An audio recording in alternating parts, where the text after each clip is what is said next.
He hasn't made it official yet, but there's already some trouble in the campaign of potential presidential candidate Fred Thompson. Our chief political correspondent, Carl Cameron, is live in Washington. Carl, let's talk about the Thompson non-campaign. First of all, it's already losing staffers?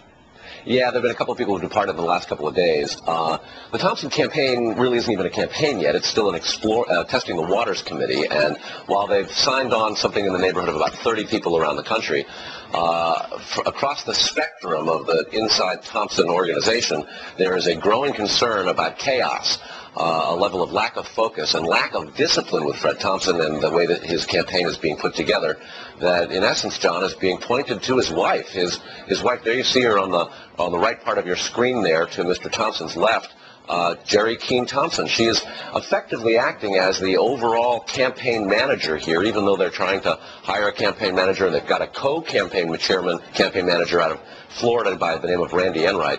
The criticism is that they just haven't been able to put together a cohesive plan and a management structure in order to represent Fred Thompson and take all this enthusiasm around the country and begin to channel it. And so people have left their jobs, and inside and around Thompson, there's a growing concern that his wife simply won't relinquish the reins of control and put professionals in charge to give him the type of campaign that can carry a message nationally and win votes. I guess that's not a good sign if you're not even an official candidate and the wheels are already falling off your campaign wagon, huh? Well, and Keene is a very bright and very talented political professional, and all of her internal critics acknowledge that she's very strong-willed and very effective. But for a spouse to be in a singularly important role of a presidential candidacy is very, very high risk. For obvious reasons, a loved one's going to be more biased and perhaps not as ruthless in making determinations and choices that need to be made sometimes politically in a campaign.